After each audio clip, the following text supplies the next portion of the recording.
नमस्कार दर्शकों, आपका बहुत बहुत स्वागत है फ्रीडम ऐप के YouTube चैनल में। मेरा नाम है सुगंध शर्मा और आज इस वीडियो में मैं आपको बताऊंगी कि किस तरह से आप अपने खुद के अपैरल बिजनेस के लिए अलग अलग फैब्रिक्स चूज कर सकते हैं। फैब्रिक्स कौन कौन से अलग अलग होते हैं, कितने रुपए पर मीटर जनरली वो मिलते हैं और कहां से आपको उन्हें सोर्स करना चाहिए। और यहाँ पर हम स्पेशली बात करने वाले हैं, अगर आप किड्स अपैरल बनाते हैं, वैसे तो बड़ों के अपैरल्स के लिए भी सेम ही फैब्रिक्स होते हैं, लेकिन किड्स अपैरल बिजनेस में कैसे फैब्रिक्स चुनने चाहिए ये आज हम बात करने वाले हैं। और इस बात को करने के लिए हमारे साथ मौजूद हैं आस्था शर्मा, जो कि द लिटिल बीन के नाम से अपना खुद का ऑनलाइन किड्स अपैरल बिजनेस चला रही हैं। इंस्टाग्राम पे इनकी रील्स ने धूम मचा रखी है। बच्चे जो हैं अपने लिए कस्टमाइज्ड आउटफिट पा सकते हैं इनके ब्रांड से, और पेरेंट्स प्रेफर करते हैं इनका ब्रांड। इनकी नॉलेज बहुत ज्यादा है, ये गैप किड्स के लिए भी जो है काम कर चुकी हैं। तो चलिए आस्था जी से बातचीत करते हैं।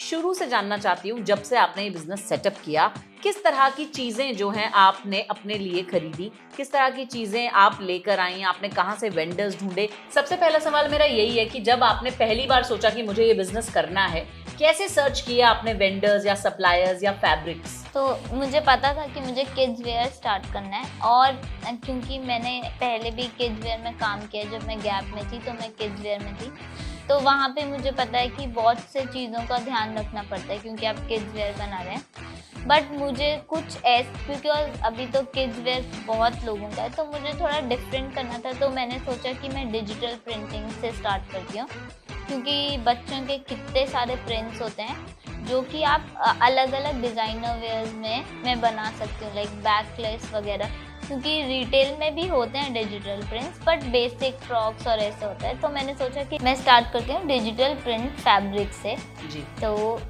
मैंने बहुत रिसर्च किया कि कहाँ कहाँ पे होते हैं डिजिटल प्रिंट्स फैब्रिक। तो फिर मतलब मैंने इंस्टाग्राम के थ्रू ढूंढा, गूगल के थ्रू ढूंढा, और इंडियन मार्ट एक ऐप होती है जिसमें आप अगर सप्लायर्स चाहिए तो पता चल, क्योंकि मुझे स्टार्टिंग में ऐसा कुछ बल्क के लिए नहीं चाहिए था, क्योंकि तो मैंने मुंबई में ही क्योंकि मेरे को थोड़ा लोकली चाहिए था, वो थोड़ा बेटर भी रहता है क्योंकि फैब्रिक्स भी जल्दी आते हैं।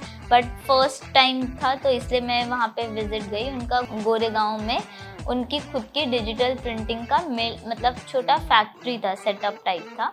तो मैं वहाँ पे विजिट, तो वो प्रिंट करते भी थे और बेचते? हाँ जी, वो प्रिंट करते भी थे और बेचते भी थे। तो मैंने फर्स्ट टाइम उधर विजिट करा, तो मतलब उनके पास भी डिफरेंट टाइप ऑफ कॉटन्स, और तो कॉटन्स, सैटन, सब टाइप्स के फैब्रिक्स थे उनके पास। तो जो मुझे थोड़े बहुत अच्छे लगे वो मैंने खरीदे। मतलब क्वालिटी वाइज भी चेक किया तो क्वालिटी वाइज भी अच्छे थे। फिर मैंने जितने भी खरीदे मैंने बाहर टेलर से स्टिच करवाए, और अपने मतलब घर पे ही अपने नीस के साथ मॉडलिंग करके थोड़ा बहुत शूट किया। और बहुत सारे मदर्स को मैंने फ़ोटोज़ भेजी सजेशंस के लिए भी, और मैंने बहुत सारे जो मेरे सोसाइटीज़ में मदर्स हैं उनको अपने घर पे बुलाया था। ऐसे ही मतलब वो लोग, मतलब पेरेंट्स को ज़्यादा नॉलेज होता है, तो उन सबको पसंद आया। तो मैंने वहाँ से फिर सैम्पलिंग के लिए थोड़े बहुत और भी फैब्रिक्स खरीदे। बट धीरे धीरे जब मतलब क्योंकि पहले मैंने सेटअप नहीं किया था, मैं सिर्फ स्टिच करवाती थी बाहर से, तो जब मुझे थोड़े ऑर्डर्स भी बढ़ने लगे, और तो फिर क्योंकि वो मुझे थोड़ा एक्सपेंसिव पड़ता था क्योंकि वो लोकली था, और वो बल्क में, मतलब उनका ऐसा था कि they will give you 100 meters and everything, तो उतना मुझे रिक्वायर्ड भी नहीं था। तो उसके लिए फिर मैं सूरत गई, तो मैंने गुजरात में वहाँ पे भी मैंने पहले सर्च कर लिया था कि कौन कौन करता है डिजिटल प्रिंट्स फैब्रिक में डील, कौन कौन करता है। फिर मैं उन लोगों के पास गई, 2-3 शॉप्स मैंने एक्सप्लोर करी कि जिसके मुझे थोड़े अच्छे लगे, उनसे मैंने खरीदे। फिर तो कौन से वेंडर हैं वो जिनसे आपने खरीदे? एक नेहा फैब्रिक करके है, और एक श्री साईं करके हैं उनसे। बट जो नेहा फैब्रिक्स का था उनका क्वालिटी ज़्यादा अच्छा था, तो फिर मैंने उनसे खरीदे थे ज़्यादा फैब्रिक्स।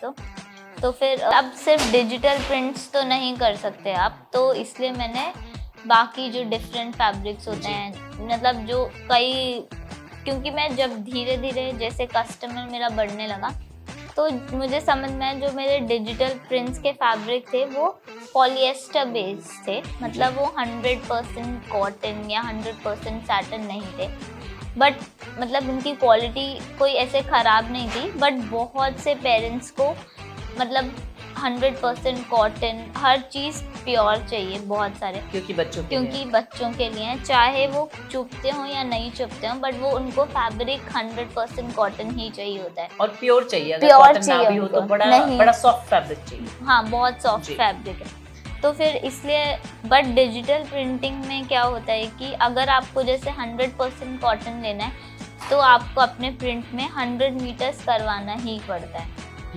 तो मैंने मतलब कितने 50+ वेंडर्स से मैंने बात करी थी, अलग अलग जगह, सूरत, जयपुर, हर जगह, लेकिन मुझे कोई भी नहीं मिला था कि जो 100% मुझे 10 मीटर्स में दे या 5 मीटर्स में दे, बट क्योंकि 100 मीटर्स मेरे लिए बहुत ज़्यादा था तो फिर फाइनली मुझे एक मिल गया जो बाय गॉड ग्रेस मतलब मेरे न्यू बॉम्बे में ही मुझे मिला, जो कि 100% कॉटन में डील करते थे, एनी फैब्रिक और डिजिटल प्रिंटिंग में, मतलब जो भी आप उन्हें देंगे वो करेंगे।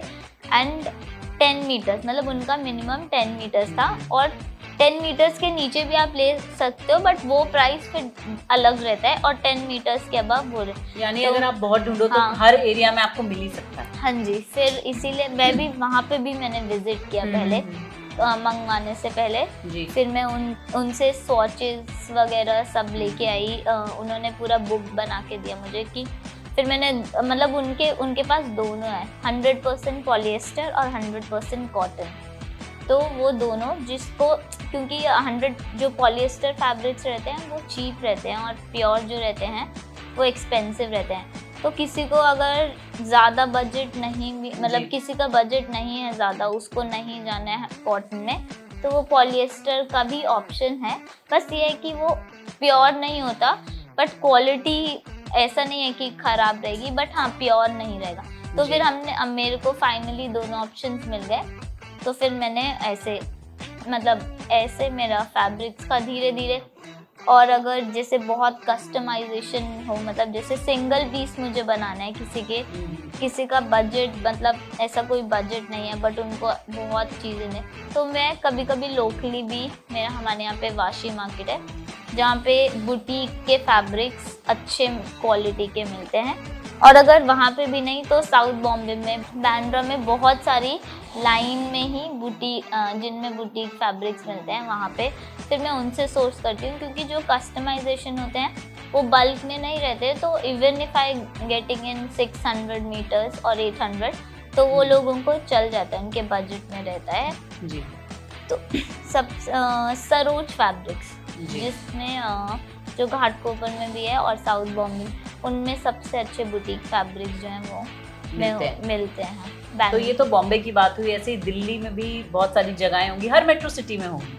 हाँ, दिल्ली में भी ऐसे है, बट क्योंकि मुझे वो थोड़ा दूर पड़ता है, और अगर वहाँ से शिप भी करवाओ तो भी मतलब टाइम लेता है, इसीलिए मैं प्रेफर करती हूँ कि जितना मेरे यहाँ मुंबई, सूरत में ही मिले मुझे उतना बेटर है। मैं दिल्ली से भी लेती हूँ, बट इतना नहीं जितना मैं लोकली मैं ट्राई करती हूँ, क्योंकि उससे आपका शिपिंग और ये सब टाइम फ्रेम भी बहुत कम हो जाता है।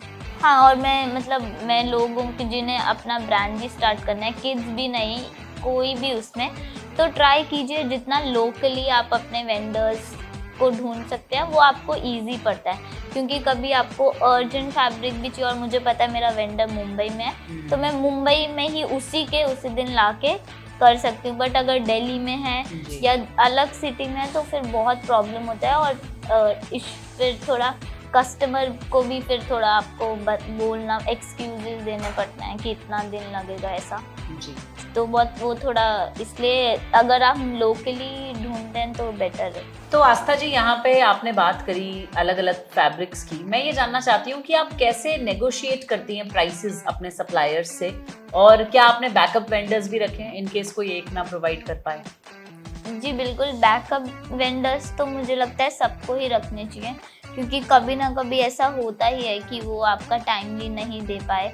और अगर एक बार भी आपने कभी कस्टमर को मतलब आपने कितने भी अच्छे ऑर्डर्स दिए हों, बट अगर एक बार भी ख़राब हो जाए तो वो सब चीज़ें वो भूल जाते हैं और फिर उसी पे टिक जाता है बिल्कुल, और फिर आपको रिपीट ऑर्डर्स नहीं आते। हाँ, तो अगर आपके पास बैकअप वेंडर्स है तो ज़्यादा अच्छा रहता है और वो रखने भी चाहिए। तो कैसे प्राइसेस नेगोशिएट करते हैं वेंडर्स के साथ?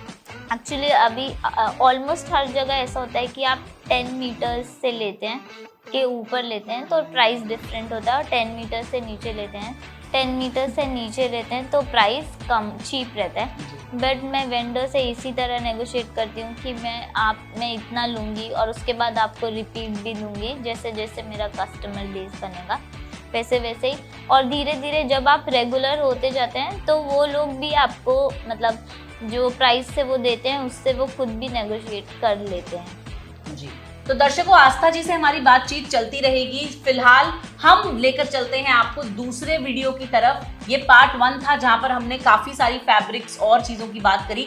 पार्ट 2 में हम इस वीडियो को कंटिन्यू करेंगे और ज्यादा बातें करेंगे आस्था जी के साथ। अगर आप किड्स अपैरल बिजनेस या अपैरल बिजनेस करना चाहते हैं तो हमारे सेकंड पार्ट को भी जरूर देखें। फिलहाल मैं आपसे इजाजत लेती हूँ। हमारे वीडियो को लाइक कर दें, शेयर कर दें, हमारे चैनल को सब्सक्राइब कर दें, आस्था जी को द लिटिल बीन पे फॉलो जरूर करें। This is your host Sugandh Sharma signing off. See you in part 2।